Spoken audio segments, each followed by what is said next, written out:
Bonjour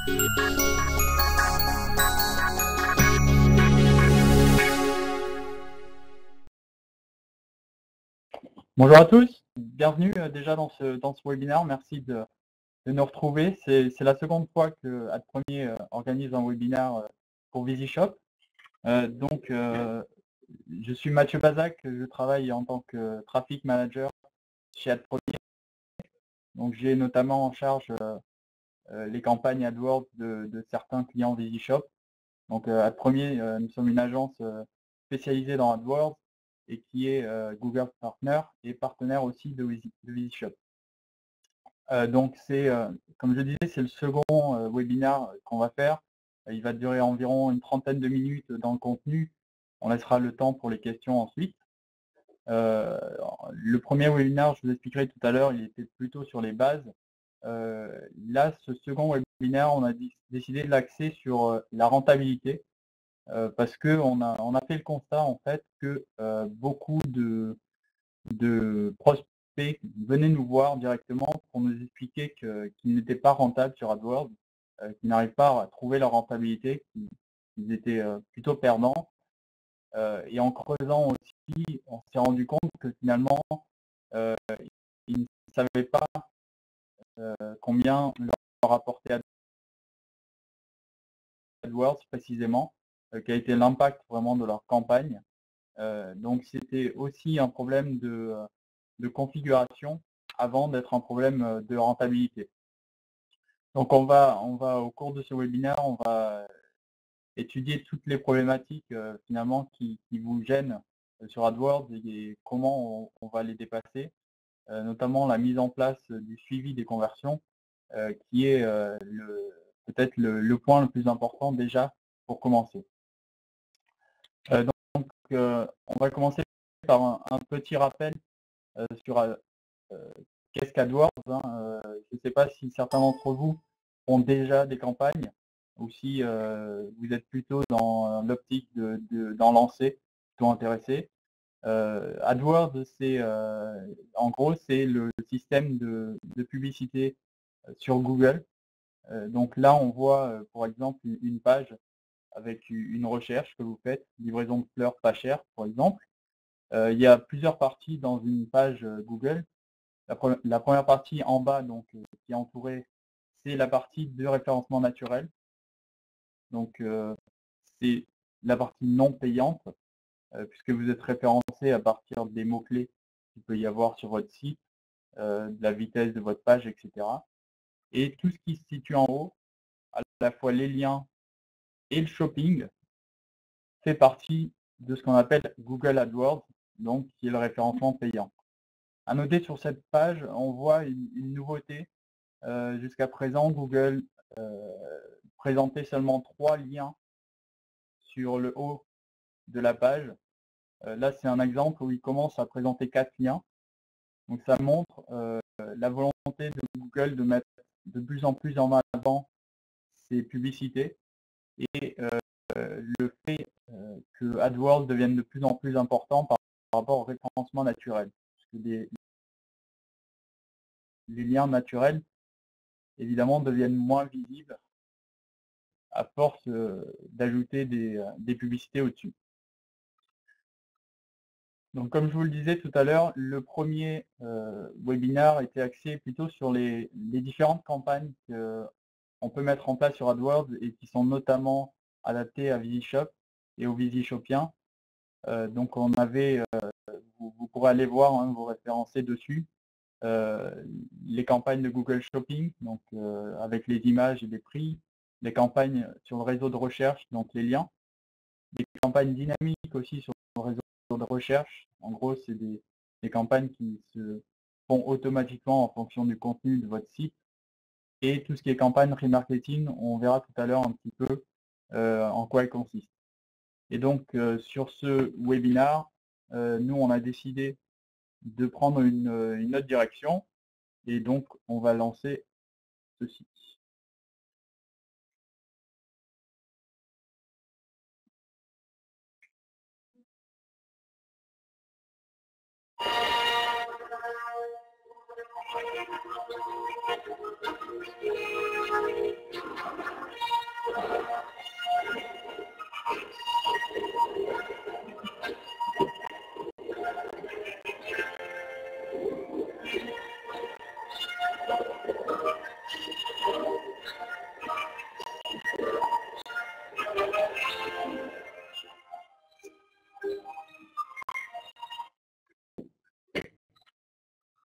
voilà, Star Wars oblige, on a commencé par là. On va dérouler maintenant les 10 points les plus importants pour garantir sa rentabilité sur AdWords, en commençant par le ROI. Donc ROI, Return on Investment, en anglais, retour sur investissement.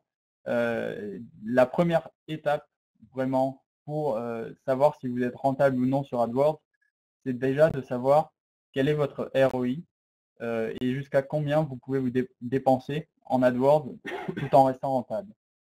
Donc déjà, pour déterminer ce ROI, il y a plusieurs manières, plusieurs questions à se poser. On va les voir ensemble. La première, c'est quel est mon taux de marge? Donc certains vont parler en taux de marge, on verra tout à l'heure, d'autres parlent en coefficient. Je vais vous montrer deux exemples pour qu'on voit vraiment comment on détermine ce taux de marge et ensuite comment déterminer son ROI. Donc là, dans l'exemple, on admet que la personne, le Visishopien par exemple, fait 30% de marge, donc ce qui signifie que pour 100 € de chiffre d'affaires, la personne fait 30 € de bénéfice net. Le ROI minimum d'un AdWords, c'est-à-dire le montant maximum qu'on peut investir pour rester rentable, il se calcule de la manière suivante. C'est 1 divisé par votre taux de marge. Donc on voit 1 divisé par 30% est égal à 3,33. Donc ce qui signifie, dans les faits, pour chaque euro dépensé, on doit faire au moins 3,33 € de chiffre d'affaires sur AdWords. Donc ça permet de savoir si oui ou non vous êtes rentable, ce chiffre-là. On verra tout à l'heure comment le retrouver. Mais en dessous, ça veut dire que vous n'êtes pas rentable et au-dessus, ça veut dire que vous l'êtes. Donc il y a des possibilités d'accroissement encore des campagnes. Juste une remarque, si vous avez des questions sur ce que j'explique en ce moment, n'hésitez pas à les taper sur la petite fenêtre. J'y répondrai au fur et à mesure. Certaines questions, peut-être on y répondra à la fin, selon la typologie des questions. Une autre manière de calculer, je le disais tout à l'heure, c'était le coefficient. Donc certains, pour connaître leur taux de marge ou leur rentabilité, parlent de coefficient. Ici, on a pris un autre exemple. Par exemple, j'ai un coefficient de 2,5. Donc, qu'est-ce que ça signifie en taux de marge, hein, la traduction? C'est en gros l'opération, hein, c'est 1 moins 1 sur le coefficient. Donc 1 moins 1 sur 2,5, ça fait 60% de taux de marge. Donc, qu'est-ce que ça signifie? Pour 100 € de chiffre d'affaires, je fais 60 € de bénéfice net. Ensuite, pour calculer le ROI minimum qu'il va nous falloir, une autre équation, c'est le coefficient que j'ai, donc 2,5, divisé par le coefficient moins 1. Donc 2,5 divisé par 2,5 moins 1, ça fait 1,67. Donc ici, pour chaque euro dépensé, il faut que je fasse au moins 1,67 € de chiffre d'affaires. Donc on voit, il y a différentes façons d'atteindre ce ROI minimum, hein, en fonction de soit vous réfléchissez en taux de marge ou en coefficient. Les deux permettent d'arriver au même résultat. Et ce chiffre-là, il est important, il faut le garder en tête parce que c'est celui à partir duquel vous allez ajuster vos campagnes et pouvoir optimiser éventuellement. Donc ce qui nous mène au deuxième point, le suivi des conversions. Donc c'est bien beau d'avoir le ROI, encore faut-il derrière pouvoir suivre les conversions sur AdWords directement pour connaître l'impact de vos campagnes. Donc on va voir ensemble vraiment la démarche pour installer ces conversions et le suivi des conversions sur AdWords. Donc pour ceux qui connaissent l'environnement AdWords, en haut vous arrivez sur plusieurs onglets, l'onglet campagne, opportunités, rapports, et ça se situe dans l'onglet outils. L'onglet outils qui comprend le menu de création de conversion. Donc il faut se rendre là-dedans. Et ensuite, une fois qu'on est arrivé dedans, on sélectionne le type de conversion à ajouter. Donc la plupart du temps, il s'agit d'une conversion d'achat ou d'envoi de formulaire, donc c'est la première de site web. On est rarement sur d'autres conversions, mais sachez qu'elles existent aussi. Une autre remarque, ici je vais passer vite quand même sur cette démarche, à savoir le webinaire sera disponible sous une semaine généralement. Vous pourrez vous y reporter pour revoir ces étapes et mettre ça en place correctement. Donc ensuite, une fois qu'on a défini le type de conversion qu'on voulait ajouter, on arrive sur la page où on doit définir la valeur de conversion. Donc ici, par défaut, généralement, Google attribue toujours une même valeur, donc soit de 0, soit de 1. Ça, il va falloir le changer pour pouvoir suivre exactement le panier et le chiffre d'affaires exact que vous allez réaliser sur chacune de vos campagnes. Donc ici, on va sélectionner la deuxième option. La valeur de conversion peut varier. Et ici, donc on verra derrière sur VisiShop comment on répercute ça. Ici, il vous propose aussi de choisir entre suivre soit toutes les conversions, soit une seule. C'est-à-dire, par exemple, dans le cas d'un site web qui vend du lead, où on n'a besoin que d'un seul contact avec le client, il vaut mieux sélectionner une seule conversion, parce que sinon, si la personne fait plusieurs demandes, on va le compter comme plusieurs conversions alors que ce sera la même personne. Dans le cas d'un achat, au contraire, si la personne vient acheter plusieurs fois sur le site, on peut le compter sur plusieurs conversions, même si c'est le même client, c'est des conversions quand même différentes. Ensuite, on arrive sur la page où on nous présente du coup la balise qu'il faudra insérer sur le site web. Alors cette balise, appelée balise de suivi de conversion, il faut généralement l'intégrer sur la page de confirmation des commandes.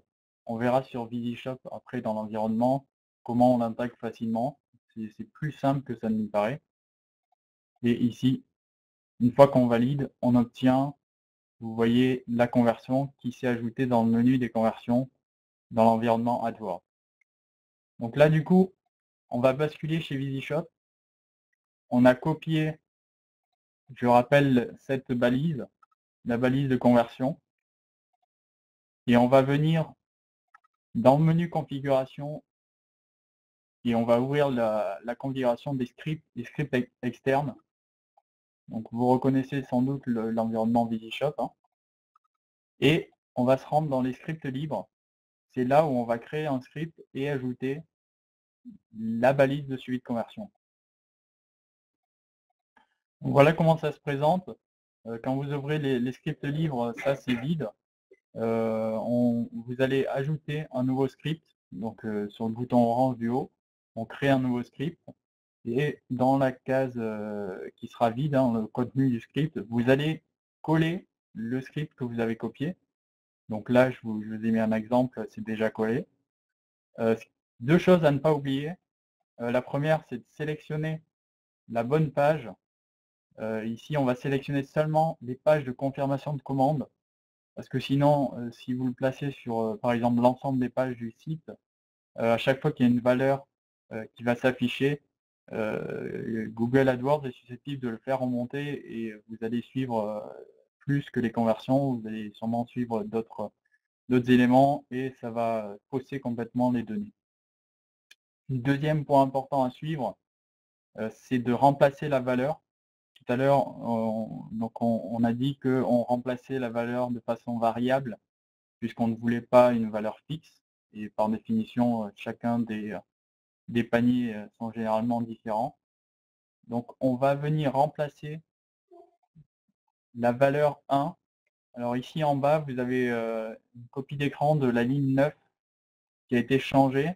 Donc par défaut, vous avez un 1,00. Ça, il va falloir le remplacer en copiant la totale commande hors taxe avec les parenthèses. Donc ça, vous allez venir le copier et le coller à la place du 1,00. Autre remarque, ligne 18, il va falloir aller vers la droite puisqu'il y a une autre conversion value, donc une autre valeur de 1,00 qu'il va falloir aussi remplacer par ce total commande hors taxe pour bien suivre les conversions. Donc il y en a 2 à venir remplacer dans la balise de conversion. Une fois que vous avez effectué tous ces changements, vous pouvez enregistrer le script. Alors le troisième point, évidemment, c'est de suivre ces conversions et de connaître les indicateurs qu'il va falloir suivre. Une fois qu'on a défini notre ROI, on a mis en place, on a configuré le suivi des conversions, évidemment, il faut savoir aussi qu'on va chercher les informations pour s'assurer qu'on reste rentable et qu'on est raccord avec notre ROI minimum. Donc ici, ça se situe dans les colonnes. On retourne sur l'environnement AdWords. Vous avez l'onglet campagne, vous avez l'ensemble de vos campagnes créées. Et en dessous, vous avez une seconde ligne d'onglets, dont l'onglet colonnes. Et vous allez aller sur modifier les colonnes. C'est ici qu'on va pouvoir gérer quelles sont les colonnes qui apparaissent sur l'environnement AdWords. Donc la première colonne la plus importante qu'il va falloir ajouter, généralement elle n'est pas par défaut, c'est la colonne de conversion. Donc ça, tout simplement, elle va vous indiquer le nombre de conversions que vous avez réalisées par campagne, par groupe d'annonces et par mots-clés, on verra. Donc celle-là à ajouter. Les deuxième et troisième colonnes à ajouter de manière systématique sont la valeur de compte total. Donc ça correspond tout simplement au chiffre d'affaires. Et la valeur de compte par coût qui est ni plus ni moins que le ROI. Donc c'est par rapport à cette valeur de compte par coût notamment qu'on va se comparer pour savoir si oui ou non on est rentable. Et donc ensuite, il suffit d'appliquer et les colonnes viennent s'ajouter à votre tableau. Alors un point important, on va passer, maintenant que le suivi des indicateurs est mis en place et que vous avez défini votre ROI minimum, on va passer à un autre point qui est vraiment primordial et qui se fait de manière, je dirais, plus régulière pour l'ajustement et l'optimisation de vos campagnes. C'est l'ajustement d'enchères qui est sûrement un des points les plus importants une fois que les campagnes sont bien en place. C'est régulièrement aller ajuster les enchères par mots-clés, parce qu'on verra qu'on peut le faire par groupe d'annonces, mais il vaut mieux aller au plus précis possible pour atteindre ce ROI. Donc là, pour l'exemple, on va prendre un Visishopien qui a un ROI qui est situé à 3 points. Donc on a vu, c'est la colonne valeur de compte par coût. Et on se situe dans l'onglet mots-clés dans AdWords. Donc là, pour l'exemple, j'ai pris 2 mots-clés. Ils sont cachés pour des soucis d'anonymat, mais vous voyez qu'il y a 2 mots-clés et on a mis un certain nombre de colonnes, dont la colonne valeur de compte par coût, donc qui est le ROI, la valeur de position moyenne, qui est aussi importante, et le CPC max. Donc le CPC max, c'est le coût par clic moyen, le coût par clic maximum que vous souhaitez payer pour un clic sur votre annonce. Donc ici, il est défini pour les 2 mots-clés, vous le voyez à 0,40.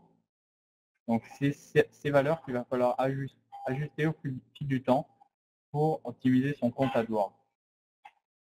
Donc la première chose à faire, c'est d'observer le ROI de chaque mot-clé.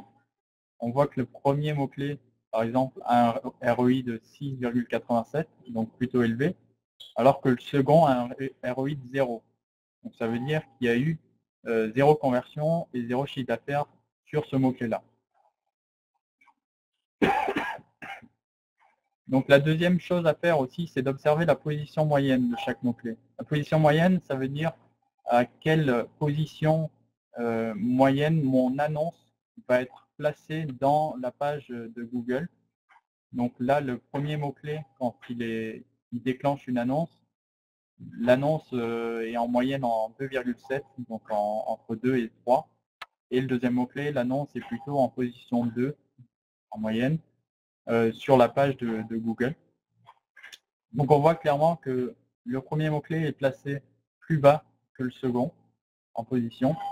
Et donc, en fonction de ça, de ces données la visibilité qu'on a sur le ROI, hein, on va ajuster à la hausse ou à la baisse ces enchères pour améliorer leur performance.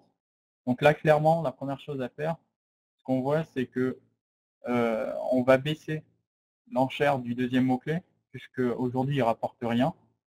Et la position moyenne est plutôt haute. On est en deuxième position, donc on va descendre un petit peu cette enchère pour baisser et voir si finalement il va rapporter à une position plus basse.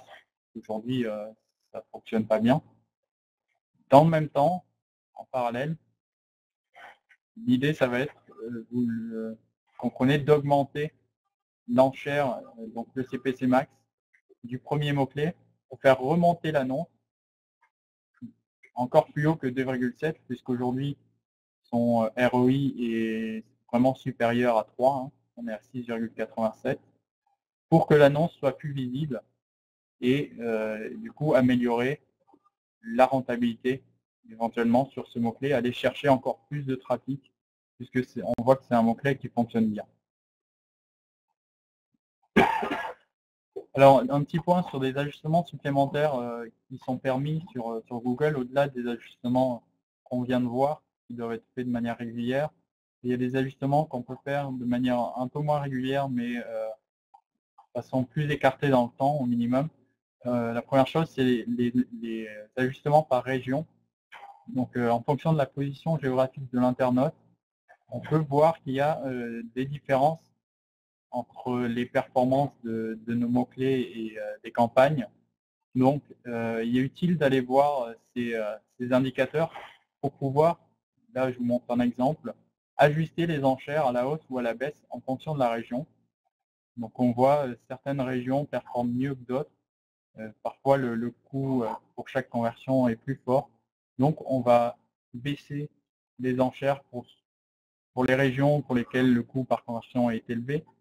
Et au contraire, évidemment, on va augmenter l'enchère pour ceux pour lesquels il est faible. Donc là, on est par région, on peut également le faire par département, voire par ville.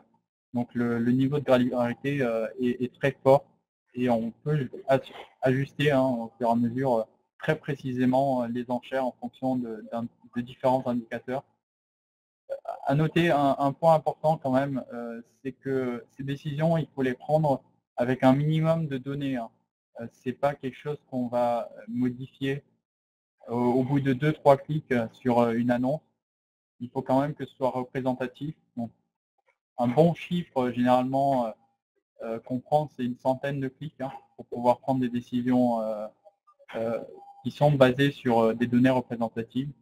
Donc il faut quand même faire attention à ne pas prendre des décisions à la va-vite et tout changer du jour au lendemain. Donc le deuxième ajustement supplémentaire qu'on peut faire, c'est aussi des enchères par appareil. Donc ici, on est plutôt sur soit de l'ordinateur, du mobile ou de la tablette. On peut, en fonction des performances de chacun des appareils, ajuster à la hausse ou à la baisse les enchères. Donc ici, il n'y a pas eu de changement, mais on pourrait éventuellement ajuster à la baisse l'enchère sur mobile pour être moins visible sur mobile parce que on sait par exemple que nos utilisateurs utilisent moins le mobile ou sont moins à même à convertir notre site via un mobile. Et le dernier ajustement qu'on peut faire aussi aujourd'hui, c'est en fonction de la période. Donc là, on va parler de jours de la semaine ou d'heures de la journée. Sur certains comptes, ce n'est pas le cas de tous, les performances peuvent varier en fonction du jour de la semaine. On peut ajuster en fonction de ce jour de la semaine l'enchère. On peut même choisir de faire apparaître nos annonces seulement certains jours de la semaine. Par exemple, si on met en avant une boutique qui a des horaires fixes et qu'on ne souhaite pas apparaître le reste du temps, on peut généralement mettre des règles pour faire en sorte que les annonces soient seulement visibles pendant vos horaires d'ouverture. Deux nouveautés qui arrivent pour l'instant, c'est en whitelistage, c'est les Google Partners qui ont accès, mais qui vont dans le futur s'appliquer à tout le monde, c'est les ajustements en fonction de la démographie. C'est-à-dire qu'on pourra, à partir de vos connaissances des de vos clients et des données qu'enregistre Google, définir des enchères, des ajustements d'enchères en fonction du sexe et de l'âge de vos clients, voire du statut parental du client. Donc là-dessus, ça permettra encore plus de granularité dans l'ajustement des enchères. Donc maintenant, on va aborder le niveau de qualité. C'est une note sur 10, hein, on va le voir, qui est attribuée par Google, qui permet à la fois de payer moins cher le coût par clic, hein, tout en obtenant une meilleure position. Donc évidemment, ce serait génial pour le ROI. Donc cette note sur 10, elle est calculée de la manière suivante par Google. C'est une estimation, puisqu'évidemment Google ne donne pas les chiffres exacts, mais environ 60% de ce niveau de qualité vient du taux de clic, c'est-à-dire le nombre de clics divisé par le nombre d'impressions. Donc c'est le taux de clic qui est pressenti, hein, sur vos annonces, sur vos mots-clés. Donc ça représente une grande partie, en tout cas, du niveau de qualité. On voit que la pertinence de l'annonce par rapport aux mots-clés, donc c'est l'adéquation, en gros, des mots-clés sur lesquels vous avez enchéri et des mots-clés que vous avez sur votre annonce, hein, et idem par extension sur votre site web. Cette pertinence, l'adéquation qu'il va y avoir entre ces différents points va définir aussi votre niveau de qualité.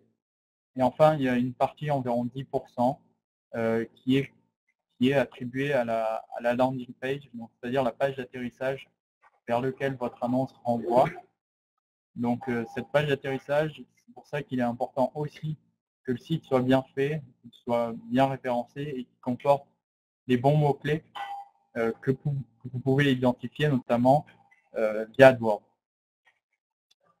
Donc ce niveau de qualité, pourquoi il est important? Parce qu'il va influer sur à la fois la position de l'annonce et sur leur coût. Parce que ce niveau de qualité, donc, il définit en gros ce qu'on appelle le AdRank. Donc c'est en français la position à partir de plusieurs indicateurs et notamment des performances aussi de bons concurrents. Donc d'où l'importance d'avoir un meilleur niveau de qualité que les autres, puisque ce niveau de qualité, donc plus il est bon, plus votre position sera bonne avec un CPC qui sera faible. Donc le CPC coût par clic, hein, je rappelle. Et donc à terme, ça améliore aussi votre rentabilité puisque vous payez moins cher le coût. Alors ce niveau de qualité, comment on le travaille, hein? Il y a plusieurs techniques, hein. Il y en a même beaucoup. La première, une des plus importantes aussi, c'est la segmentation de vos campagnes, hein, la structure en elle-même de vos campagnes qui doit être très bien faite, bien structurée.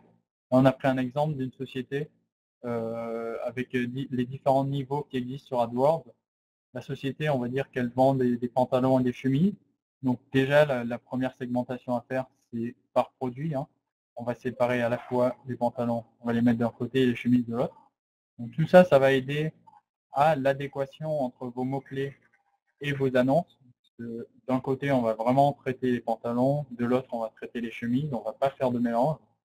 Et ensuite, au niveau des groupes d'annonces, parce que chaque campagne peut comporter un ou plusieurs groupes d'annonces, donc on va diviser vraiment ce groupe d'annonces en cette campagne, pardon, en groupe d'annonces avec différents attributs qu'on va ajouter à ce produit. Donc ça peut être, là on a pris plusieurs exemples, hein, ça peut être la marque. Donc on va avoir le mot pantalon plus la marque. Donc il va falloir vraiment que les mots-clés qu'on a à l'intérieur de ce groupe d'annonces et l'annonce comportent ces deux choses, hein, l'attribut et le produit. Un autre exemple, c'est par exemple travailler par couleur, hein, si c'est la segmentation que vous avez éventuellement sur votre site, vous pouvez le faire comme ça. Donc la pantalon plus couleur, ça peut être différentes couleurs. Ça peut être la même couleur. Ça dépend aussi ce que cherchent vos prospects. Côté chemise, on a mis d'autres exemples. Chemise manche longue, par exemple, pour différencier avec les chemises manches courtes, pour être tapé aussi. Chemise pour hommes, etc. Vous voyez, on va définir vraiment une segmentation précise pour se démarquer et bien créer une différenciation entre les groupes d'annonces. Et donc derrière, comme je disais, au niveau des mots-clés, il va falloir qu'on retrouve les différents types de mots-clés qui comportent vraiment les éléments qu'on a au niveau du groupe d'annonces et qui vont renvoyer vers la bonne page, idéalement même vers la page produit qui correspond à ce mot-clé. Donc ici, on a différents types de mots-clés, pantalon marque, marque pantalon. On voit ces différents exemples de mots-clés qui pourraient rentrer dans ces groupes d'annonces.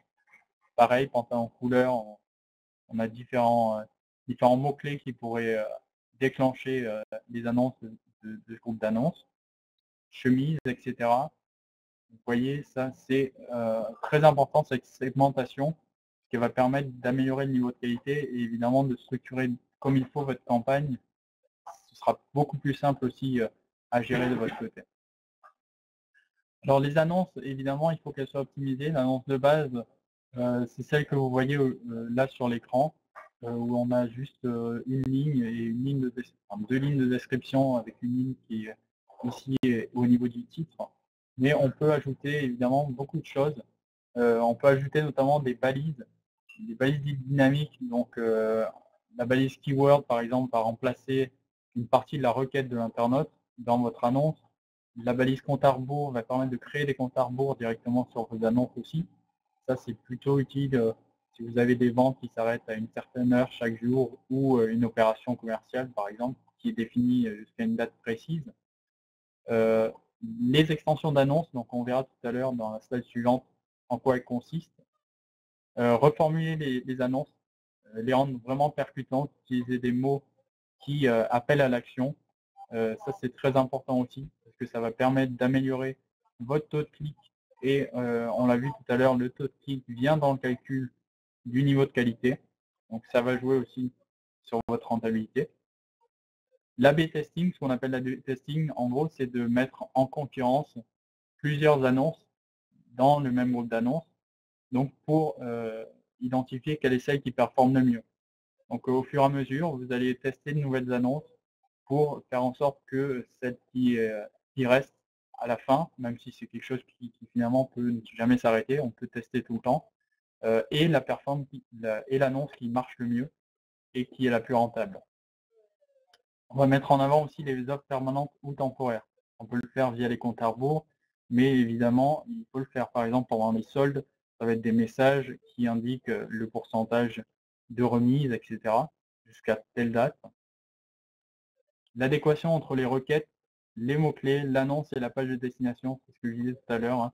C'est vraiment être pertinent et bien segmenté pour avoir une requête qui déclenche un mot-clé et qui déclenche vraiment une annonce qui est adéquate par rapport à cette recherche. La mise en avant des éléments de différenciation. Donc là aussi, on renvoie sur la mise en avant des éléments qui font que votre entreprise se différencie. Donc ça peut être des livraisons gratuites, etc. Il faut les mettre en avant. C'est toujours des arguments de vente qui marchent bien et qu'il faut utiliser puisque ça permet d'améliorer pareil le taux de clic. Alors les extensions, rapidement, on va voir. Généralement, elles peuvent augmenter, donc c'est estimé de 5 à 10% hein, le taux de clic dans une annonce et voire jusqu'à 25% sur les annonces en position premium, c'est-à-dire en haut de la page. Du coup, on va ajouter plus d'annonces. Là, c'est un exemple d'une annonce en position premium où on a ajouté différentes extensions. L'extension téléphonique, donc vous affichez votre numéro de téléphone. Les extensions d'avis avec les étoiles de Google. En dessous, c'est des extensions d'accroche, les différents points, paiement 100% sécurisé, etc. Donc tout ça, on peut le rajouter. C'est gratuit en plus. Ça permet d'avoir plus de visibilité et plus d'espace. Et évidemment, les extensions de liens annexes qui vont renvoyer vers différentes pages du site que vous souhaitez mettre en avant et donc qui vont participer au taux de clic que vous pouvez avoir sur votre annonce. Donc important aussi de les mettre en place. Le ciblage des mots-clés, donc un autre des points très importants, hein, c'est de bien cibler ces mots-clés. On a tendance à voir, quand on fait des audits, par exemple de campagne, heu, des, heu, des listes de mots-clés très longues avec, des ciblages très larges. Ce qui fait que, à la fois, comme j'ai dit tout à l'heure, on n'a pas vraiment d'adéquation entre ces mots-clés et l'annonce qui est liée, vraiment à ce groupe et surtout on est en train d'absorber du trafic qui est pas forcément qualifié avec, beaucoup de pertes dedans et généralement ça se voit sur les taux de rebond que vous avez sur les sites donc c'est quelque chose à corriger au fur et à mesure, hein. Mais déjà on va essayer d'aller vers d'un ciblage large vers un ciblage plus précis, donc plus exact.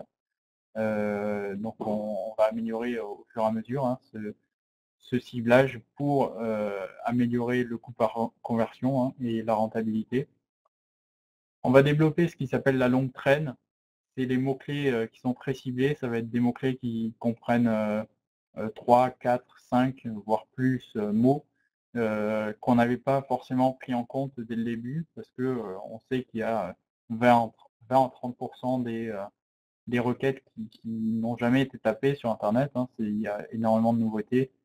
Donc ça, au fur et à mesure, c'est important, d'ajouter cette longue traîne pour aller cibler ces mots-clés de façon plus précise.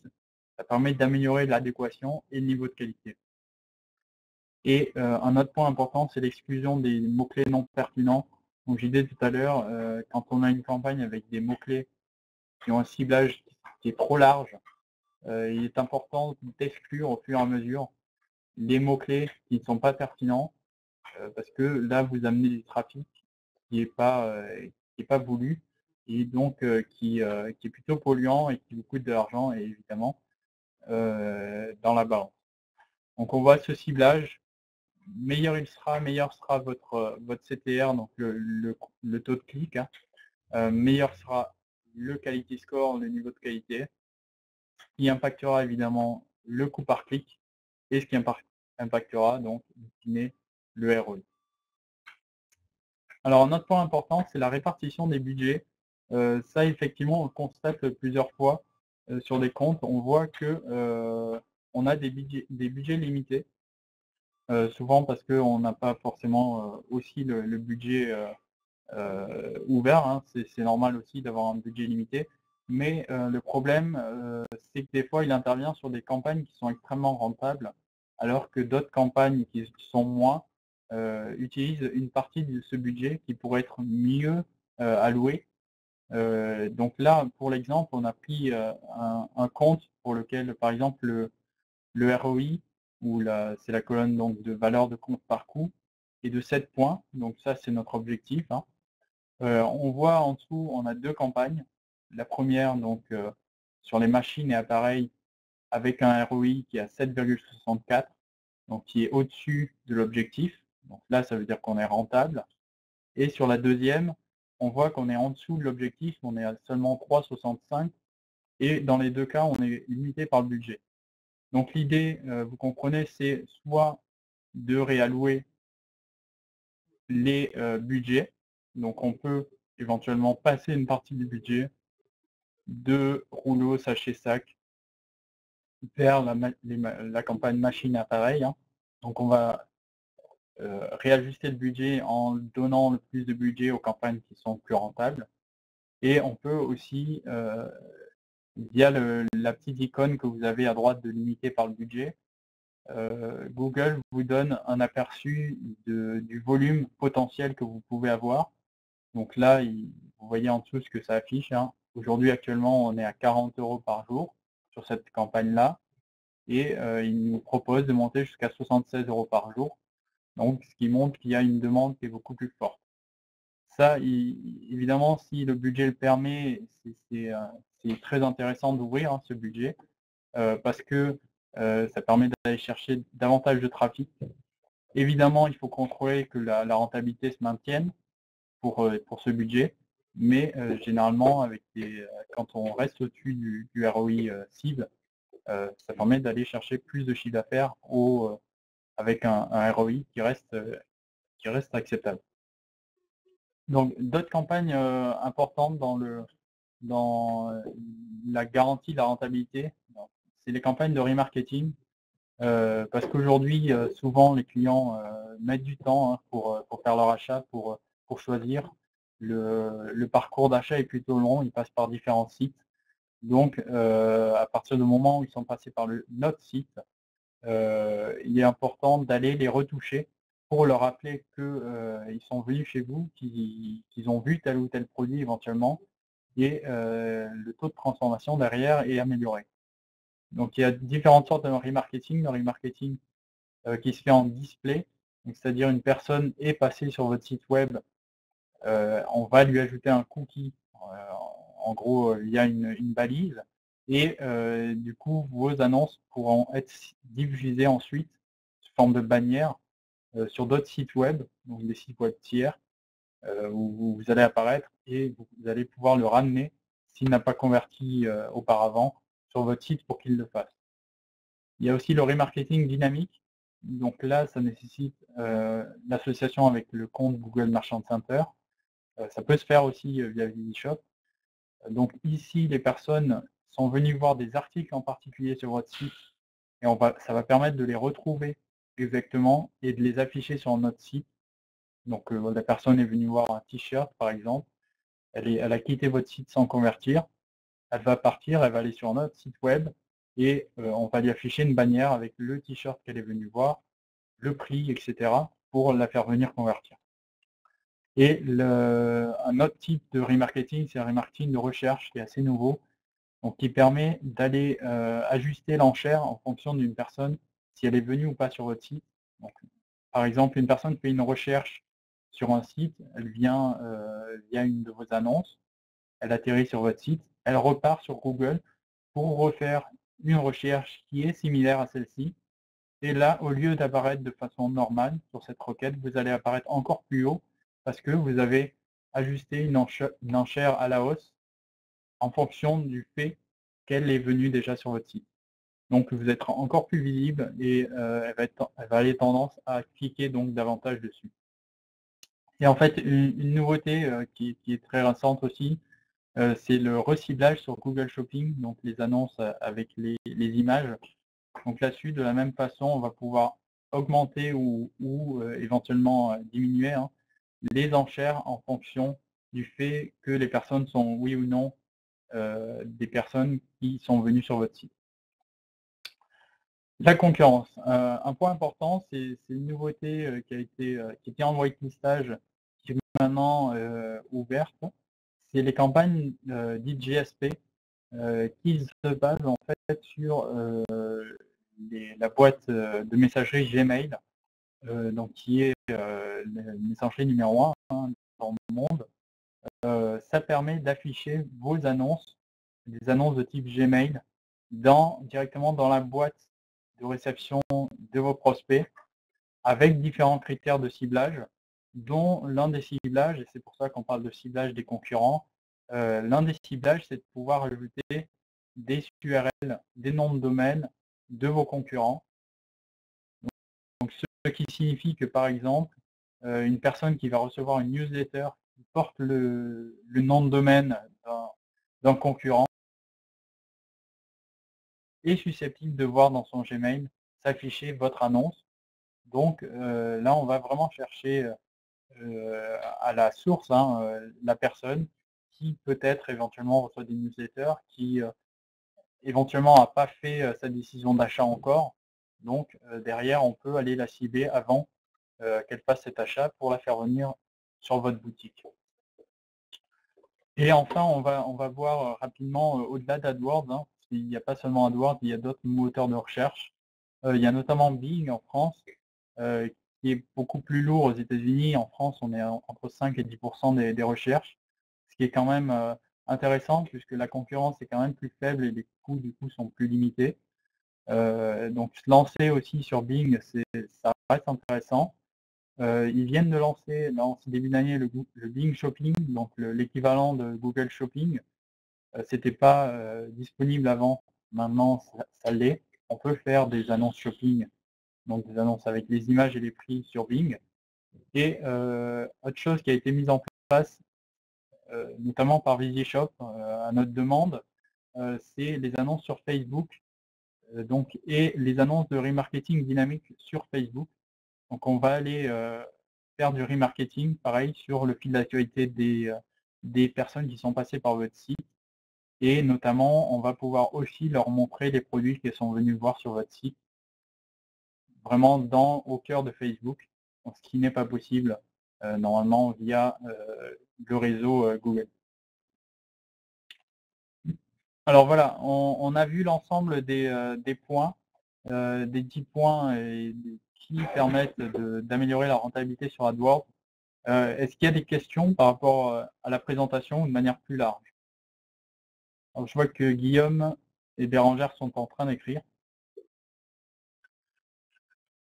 Alors Guillaume, les pages Facebook spécifiques, oui en fait, je ne sais pas ce que vous entendez par là, mais si vous avez une page Facebook par exemple, qui vous appartient pour, une boutique, on peut la mettre en avant, via ce type d'annonce effectivement. Vous pouvez même, aller cibler des pages Facebook, en tout cas des comptes Facebook qui sont basés sur une liste, d'adresses email que vous avez. Donc il y a plusieurs possibilités, mais effectivement on peut, mettre en avant une page d'une, d'une boutique. Oui absolument, Bérangère, sur VisiShop, si vous retournez dans la partie configuration et dans les scripts libres, pardon, vous verrez le script AdWords qui est présent. Il peut être modifié, il n'y a aucun souci, hein. Une fois que c'est enregistré, on peut le modifier et vous pouvez enregistrer dessus. Ça va la remplacer. Donc en cas d'erreur, c'est pas très grave. Vous avez toujours possibilité de revenir dessus. Vous pouvez même le supprimer ou le recréer. Donc là-dessus, vous avez vraiment la main.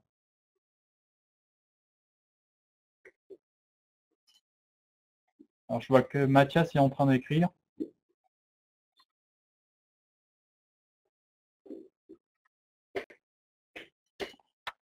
Alors Mathias nous demande, est-ce que c'est rentable de sous-titrer, un expert comme vous, la partie pub sur Facebook et AdWords, et cetera?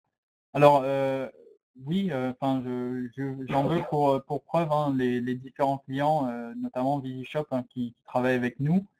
La Le principal avantage en fait, c'est que sans avoir cette expertise, et c'est ce qu'on se rend compte souvent, sur AdWords, c'est qu'on peut, dépenser très vite, sans avoir vraiment de résultats, même sans les voir les résultats, ce qui peut être, assez dangereux. On a eu, pas mal de clients qui sont venus nous voir parce qu'ils ne savaient pas quoi faire, ils perdaient de l'argent donc là-dessus, nous on arrive, évidemment, de manière plus experte, hein, à mieux orienter les campagnes. Ça nous permet aussi en tant qu'expert en fait, il faut savoir qu'on a accès à des campagnes qui ne sont pas ouvertes, à tout public, hein. Je parlais de whitelistage tout à l'heure, Google sort, très souvent des nouveautés, des nouveaux types de campagnes qu'on met en place, nous, pour nos clients, qui, sans nous, évidemment, ne pourraient pas le faire. Donc il y a tout ce côté-là aussi qui est important. Évidemment, l'objectif, qu'on a, hein, c'est assez commun, hein, c'est d'augmenter la rentabilité que vous pouvez avoir, pour, notamment prendre en compte les honoraires que vous pouvez avoir via un expert, hein. Heu, donc rester rentable, même avec des honoraires, d'une agence, comme la nôtre, c'est bien possible et c'est pour ça qu'on a pas mal de clients fidèles qui restent sur la durée, hein.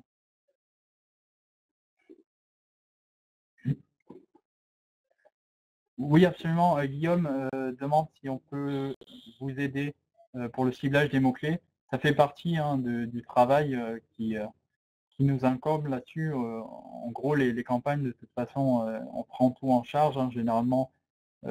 Évidemment, on vous laisse la visibilité dessus, on reste en transparence, mais toute la gestion du ciblage notamment, on s'en charge, on vous conseille dessus. On peut travailler ensemble éventuellement, sur des listes de mots-clés, hein, que vous connaissez, mais le ciblage, bien entendu, c'est de notre côté que c'est pris en charge. Est-ce que parmi vous, il y a des personnes qui font déjà de l'AdWords ou à contrario qui éventuellement, pensent en faire? Mathias, non, c'est pas effectivement c'est pas un domaine sur lequel on a travaillé. On a été beaucoup sur de l'e-commerce. On a travaillé tout de même sur des boutiques, des sites web qui proposent du lead, hein. Ça, on a déjà fait. Par contre, on n'a jamais travaillé pour une organisation humaniste. Après, si vous voulez, le fait d'avoir un nouveau domaine, ça pose pas de problème, hein. C'est toujours le même type de gestion. Donc là-dessus, il n'y a pas de problème. Les personnes qui pensent en faire, quels sont éventuellement les freins aujourd'hui que vous trouvez à AdWords? Alors, José dit le prix. Encore une fois, hein, là-dessus, le prix, c'est qu'un des indicateurs à regarder, puisqu'il faut regarder, évidemment, c'est ce que ça vous rapporte, hein. On peut, pour un prix donné, faire en sorte que la rentabilité soit là. Et du coup, le prix, en gros, est couvert par le chiffre d'affaires qui est rapporté. Du coup, ça ne devient plus un problème, hein, finalement. En tout cas, ceux qui sont encore en train de rechercher, je vois que ça balbutie, hein, sur pas mal de boutiques. N'hésitez pas après à me contacter indirectement. Je crois il doit y avoir ouais. Ici, vous avez nos informations. On a un site web, hein, directement. Vous pourrez prendre contact avec nous directement pour qu'on en discute, hein, pour qu'on voit ce qui vous freine aujourd'hui ou ce qu'on peut faire éventuellement pour vous. Donc là-dessus, évidemment, on est disponible. Alors José, effectivement, il y a la pub niveau Facebook. Je pense que vous voulez dire qu'il est moins cher que sur AdWords. Après, est-ce que vous suivez la rentabilité, notamment sur Facebook? Est-ce que vous savez si ça vous rapporte plus ou moins qu'AdWords? C'est évidemment ce qu'il faut mettre en place pour pouvoir l'affirmer, ça. Alors, il n'y a pas de minimum, Laetitia, sur la gestion de campagne, hein. Le minimum, je dirais, c'est vous qui définissez. Après, évidemment, il faut un minimum de données pour pouvoir gérer les campagnes, ce que je disais tout à l'heure, hein. On ne peut pas prendre des décisions avec quelques clics seulement par jour. Ce serait un peu travailler à l'aveugle. Mais on a des clients qui vont sur un budget par jour, hein, qui peut aller de 10 à plusieurs milliers d'euros. Donc c'est très varié, il n'y a pas vraiment de minimum, hein, de campagne. L'idée, c'est de commencer aussi avec un budget qui vous bat, hein, et après de tester et au fur et à mesure améliorer la rentabilité pour pouvoir éventuellement ouvrir ce budget, hein. Alors c'est pas une règle, hein, José, 10 € par jour au minimum, hein. Je prenais ça comme exemple. On a pas mal de clients VisiShop, hein, qui ont des petites campagnes. Donc il y en a pas, hein, honnêtement, je prenais cet exemple-là, hein.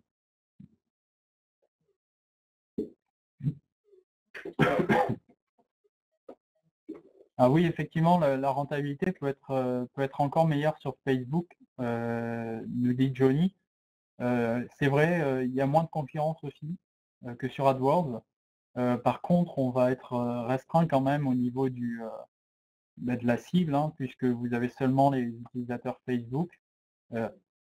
Alors que sur Google, on est quand même sur des personnes qui sont intentionnistes, qui vont taper précisément un mot-clé qu'ils vont rechercher et qui recherchent du coup le produit que vous vendez éventuellement. Donc là-dessus, la rentabilité peut être bonne sur Facebook, mais encore faut-il déjà la mesurer et bien avoir configuré AdWords pour pouvoir le dire. Oui, effectivement, il y a beaucoup de gens sur Facebook.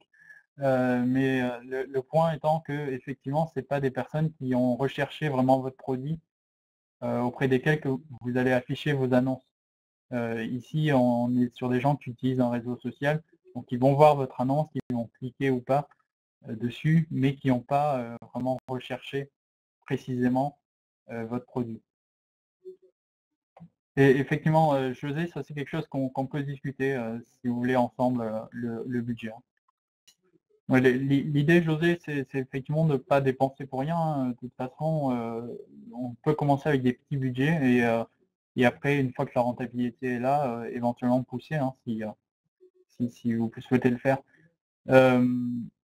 Alors ouais, effectivement, Guillaume, on peut pas parler d'aléatoire non plus parce que sur Facebook, on va cibler, des profils, précis en fonction de l'âge, du sexe et cetera.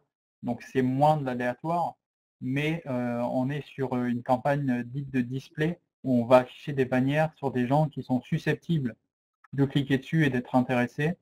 Alors que, sur Google AdWords, on est vraiment, peu importe finalement, l'âge ou et cetera, peu importe le profil, même si on peut gérer ça, on est sur des personnes qui ont recherché votre produit.